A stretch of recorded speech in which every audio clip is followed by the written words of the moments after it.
कोकणातील प्रत्येक अपडेट जाणून घेण्यासाठी आजच माझे कोकणच्या सोशल मीडिया प्लॅटफॉर्मला लाईक, फॉलो आणि सबस्क्राईब करा।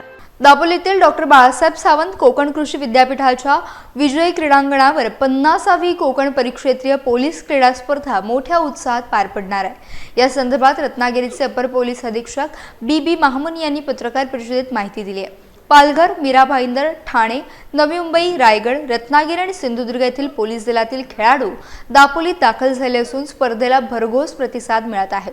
स्पर्धेचं उद्घाटन 8 डिसेंबर रोजी सायंकाळी 5 वाजता होणार आहे। कुलगुरू डॉक्टर संजय भावे, जिल्हाधिकारी मनोज जिंदल आणि जिल्हा पोलीस अधीक्षक नितीन बगाटे प्रमुख पाहुणे म्हणून उपस्थित राहणार आहेत।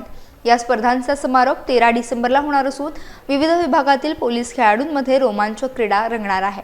पत्रकार परिषदेला उपाधीक्षक निलेश मायनकर, शैलेश सणस, प्रकाश बेले आणि पोलीस निरीक्षक महेश तोरसकर उपस्थित होते।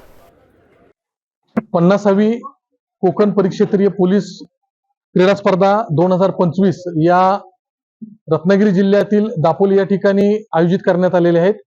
दापोली येथील डॉक्टर बाळासाहेब सावंत कोकण कृषी विद्यापीठाच्या भव्य क्रीडा संकुलामध्ये या स्पर्धा पार पडत असून दिनांक 8 डिसेंबर ते 13 डिसेंबर या कालावधीमध्ये या स्पर्धा होत आहेत।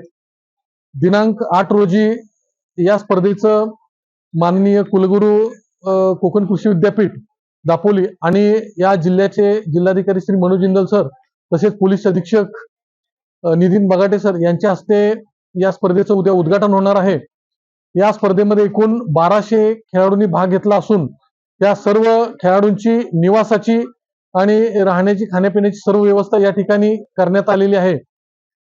या ठिकाणी एकूण 138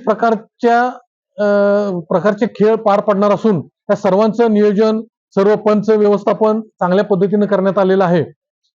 या स्पर्धेमध्ये एकूण 7 जिल्हे सहभागी होणार असून यामध्ये कोकण परिक्षेत्रातील सर्व जिल्ह्यांचा समावेश आहे आणि उद्यापासूनच या स्पर्धा ज्या सुरू होत आहेत, दिनांक 13 रोजी त्याचा सांगता समारंभ होणार आहे। त्या सांगता समारंभामध्ये कोकण विभागाचे माननीय विशेष पोलीस महानिरीक्षक श्री संजय दराडे सर तसेच या स्पर्धेतील सहभागी असलेल्या सर्व 7 जिल्ह्यांचे पोलीस अधीक्षक यांच्या उपस्थितीमध्ये समारोप सोहळा 13 तारखेला पार पडत आहे।